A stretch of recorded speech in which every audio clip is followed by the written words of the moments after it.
I don't know about you folks, but I personally have a kinda conflicting feelings about Starfield. As someone who basically grew up on Bethesda open world games, at the one hand it's hard for me to resist to be at least carefully optimistic and just happy that Bethesda releases a brand new title. Depending on how you count it, it's over 20 if to not count Fallout as they didn't make the series but bought a rights on it, or if to count Fallout, 15 years since that happened last time, which is still a lot. On top of that, after what a disaster Mass Effect Andromeda turned out to be, seeing Bethesda attempting a sci-fi open-world game is also giving a spark of hope.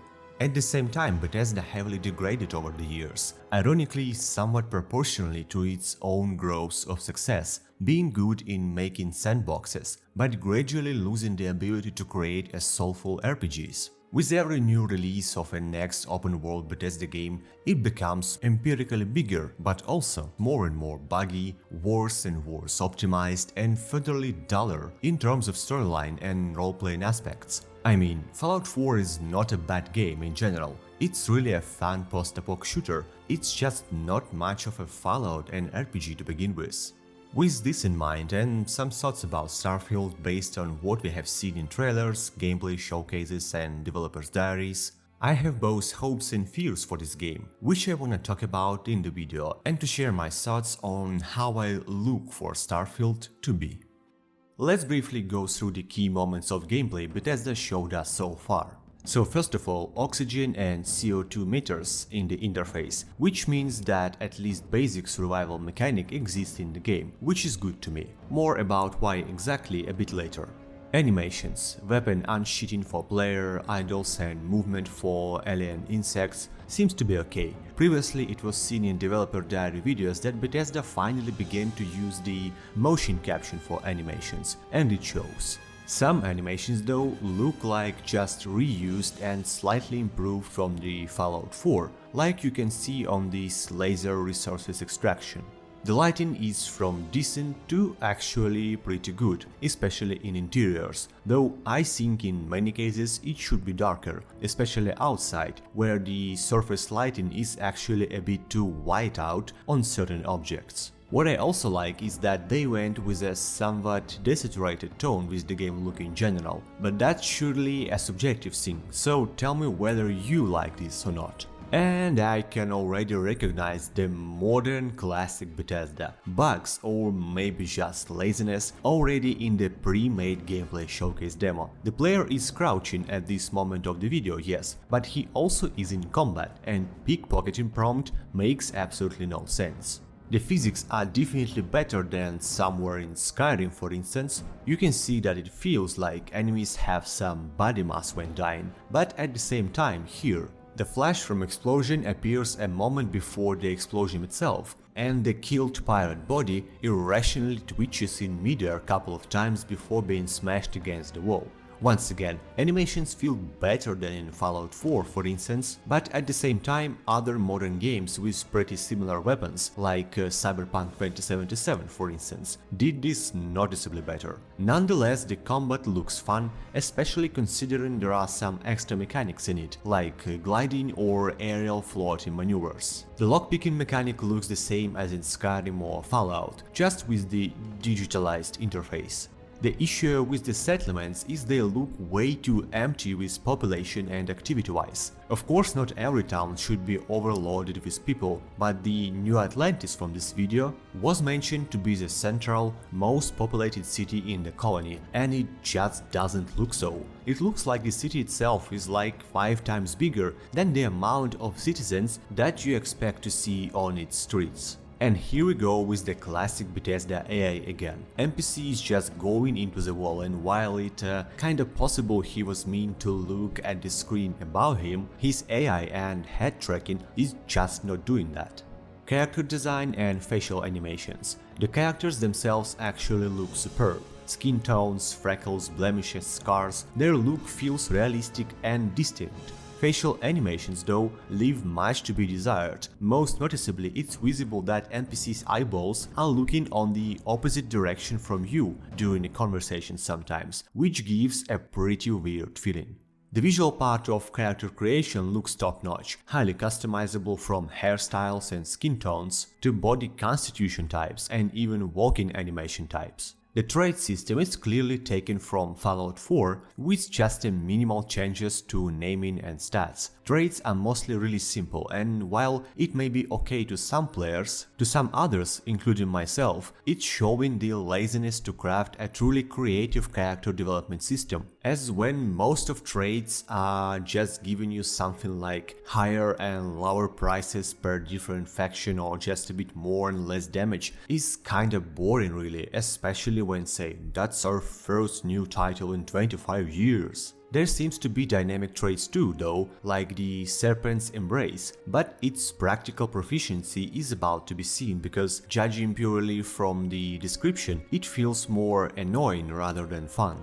The perk system is something I'm personally interested the most when it comes to the character development, as the creativity of character builds and abilities is super important as it makes one of the biggest contributions to the game replayability. Here it seems like the weakest part of the gameplay so far to me, as the nearly to all perks look like just those boring plus X% bonus damage type. No interesting powers or dynamic abilities. Of course we haven't seen all the perks, but if plus 30% damage bonus is the perk you're so proud with to showcase it in the gameplay trailer, then what the rest of the perks is? That's the question.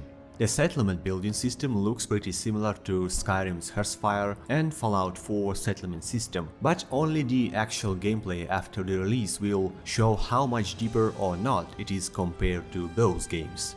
The spaceship building and tuning actually looks cool though, as well as the space combat looks simple yet fun enough, being a great addition to the character combat.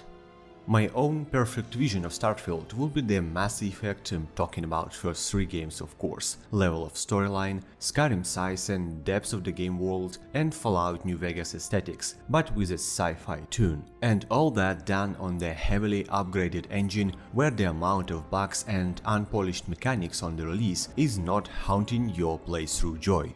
This may sound pessimistic, but I do not expect Starfield to be a great open-world RPG and next-generation mix of Mass Effect and Fallout. Instead, I believe it can become one with time. In my previous video, which I highly recommend to watch if you didn't yet, perfectly right now before you will proceed with the next part of the video, I was talking about why and how Skyrim managed to become such an undying game even 12 years after the release, and about the phenomenon of its modding stage, which became a main contribution to this.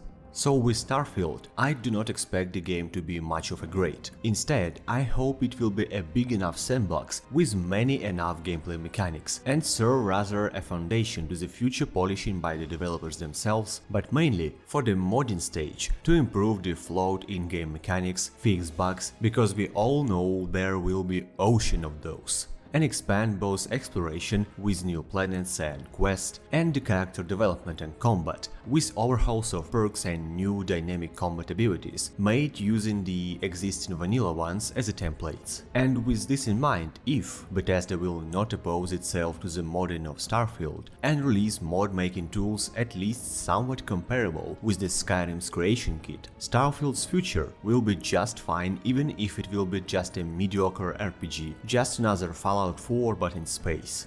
First of all, Bethesda modding community has immense amount of both experience and passion for modding. Secondly, for the modding to be complex and allowing most different improvements, there should be, even technically flawed, but numerically enough content and mechanics. Basically, an open-world sandbox is the best kind of game for this, and from the look of it, Starfield has all chances to be large and fun enough sandbox, and practically with more core gameplay mechanics than Skyrim had. The presence of survival mechanics on top of the regular exploration, the absolutely different types, terrain and space of combat gives me hope that Starfield, with a proper modding support, could be furtherly expanded exponentially both size and quality-wise, and to make Starfield the dream open-world sci-fi RPG so many gamers hope it to be.